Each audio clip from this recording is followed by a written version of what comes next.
Hyderabad cricket association పై case నమోదు చేసింది ED.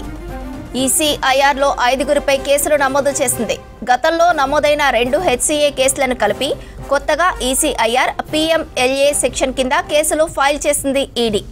Jaganmohan Rao, Srinivasarao, Rajendra Yadav, Sunil కాంటే, G కవితపై కేసులు నమోదయ్యాయి. బీసీసీఐ నుంచి వచ్చిన నిధుల విషయంలో మనీ లాండరింగ్ జరిగినట్లు భావిస్తోంది ఈడీ. కేసు నమోదవడంతో నిందితులను కస్టడీకి కోరనుంది ఈడీ. సిబిఐ కస్టడీ ముగియగానే ఈడీ విచారణ ప్రారంభించే అవకాశం ఉంది. ఇక ఇదే అంశానికి సంబంధించి మరిన్ని అప్డేట్స్ అనిల్ అందిస్తారు. అనిల్, హెచ్సీఏపై ఈడీ కేసు డీటెయిల్స్ ఏంటి?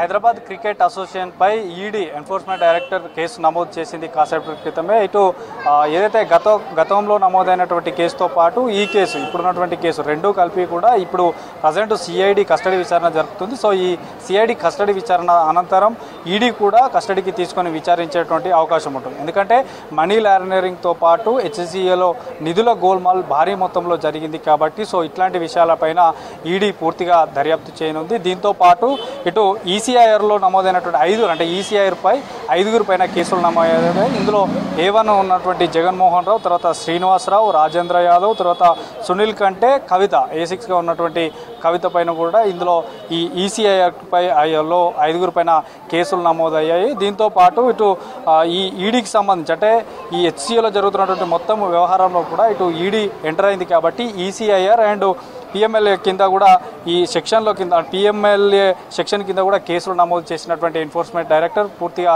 దర్యాప్తు అయితే చేయనుంది. ఇక ప్రజెంట్ ఈ సిఐడి ఈరోజు కస్టడీకి తీసుకుంది. ఇందులో ఇప్పటికీ కూడా ఇంకా విచారణ జరుగుతూనే ఉంది. అంటే మల్కజ్గిరి కోర్టును 10 రోజులు కస్టడీకి విచారణకు అడగాక 6 రోజుల పాటు అనుమతించింది. అనుమతించిన తర్వాత ఇంకా కూడా ఈ మొదటి రోజు ఈరోజు కస్టడీ విచారణ అయితే జరుగుతుంది. దీంట్ లోపల ఇటు జగన్మోహన్ రావుతో పాటు సీఈఓతో పాటు ఇటు ఏదైతే శ్రీచక్ర క్లబ్ జనరల్ సెక్రటరీ అయినటువంటి రాజేంద్ర యాదవ్, తర్వాత అతని భార్య అయినటువంటి శ్రీచక్ర క్లబ్ ఏదైతే ఉందో సో దానికి సంబంధించినటువంటి ప్రెసిడెంట్ కవిత, సో వీరందరినీ కూడా విచారిస్తుంది. సో ఇందులో అంటే భారీ మొత్తంలో బీసీసీఐ నుంచి వచ్చినటువంటి గ్రాంట్ని దుర్వినియోగం చేశారు, పక్కదారి పట్టించారనేటువంటి విషయాలను కూడా ఈడీ పూర్తిగా కూడా మళ్ళీ కస్టడీ కోరి విచారించేటువంటి అవకాశం ఉంటుంది. సో ప్రజెంట్ మనకు విజువల్స్లో చూడొచ్చు.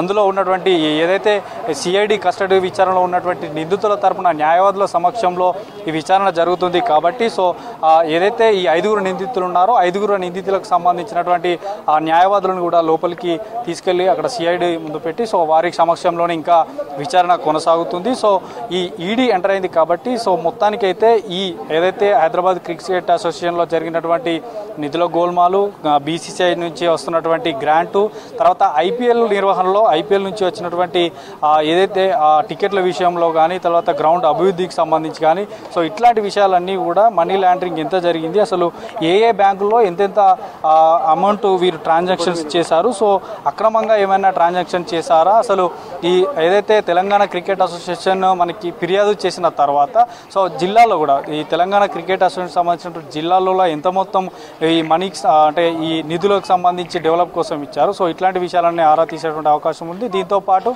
గతంలో నమోదైనటువంటి కేసు ఏదైతే ఈడీ అజారుద్దీన్ పైన కేసు ఇప్పుడు ప్రజెంట్ అది ఈడీ కేసు ఇంకా రన్ అవుతూనే ఉంది. సో దాంతోపాటు ఈ కేసు రెండు కూడా ఈ ఈడీ విచారించనుంది. సో ప్రజెంట్ 6 రోజుల పాటు సిఐడి కస్టడీ విచారణలో భాగం ఉంది కాబట్టి సో ఈ సిఐడి కస్టడీ విచారణలో కొన్ని వెలుగులోకి విషయాలు ఇంకా వస్తాయి. సో అనంతరం మళ్ళీ కూడా ఈ విచారణ సిఐడి కస్టడీ విచారణ పూర్తయిన తర్వాత ఈడీ కూడా కస్టడీ కోరేటువంటి అవకాశం ఉంటుంది. సో ఈ కస్టడీలో మాత్రం చాలా అంటే పెద్ద మొత్తంలో దాదాపు 170 కోట్లకు పైగా కూడా నిధులు దుర్వినియోగం అయినట్టు కూడా తెలంగాణ క్రికెట్ అసోసియేషన్ ఆరోపిస్తూ ఫిర్యాదు కూడా చేసింది. ఈరోజు మళ్ళీ సిఐడికి కూడా మరి కొన్ని ఆధారాలతో అక్కడ కంప్లైంట్ చేశారు కాబట్టి ఈడీకి కూడా ఫిర్యాదు చేశారు కాబట్టి ఇందులో ఈడీ మాత్రం ఎంటర్ అయిపోయింది. ఈడీ హెచ్సీఏ పైన కేసు నమోదు చేసింది. మరోవైపు అటు ప్రభుత్వం కూడా దీనిపైన కసరత్తు చేస్తుంది. సో ఇప్పటికే అటు బీసీసీఐకి కూడా ఒక లేఖను కూడా రాస్తున్నటువంటి పరిస్థితి ఉంది. సో మొత్తం ఓవరాల్గా మాత్రం ఇటు అంటే మనకి హాట్ టాపిక్గా ఉన్నటువంటి హైదరాబాద్ క్రికెట్ అసోసియేషన్లో మాత్రం ఓవైపు సిఐడి కస్టడీ, మరోవైపు ఈడీ, అటు మరోవైపు తీసుకుంది కాబట్టి సో ఓవరాల్గా మాత్రం ఈ కస్టడీ అయితే ప్రజెంట్ జరుగుతుంది. 6 రోజుల తర్వాత ఈ ఏదైతే హెచ్సీఏ పైన ఈడీ కేసు నమోదైందో సో ఈడీ కూడా విచారించేటువంటి అవకాశం ఉంది. శ్రవంతి.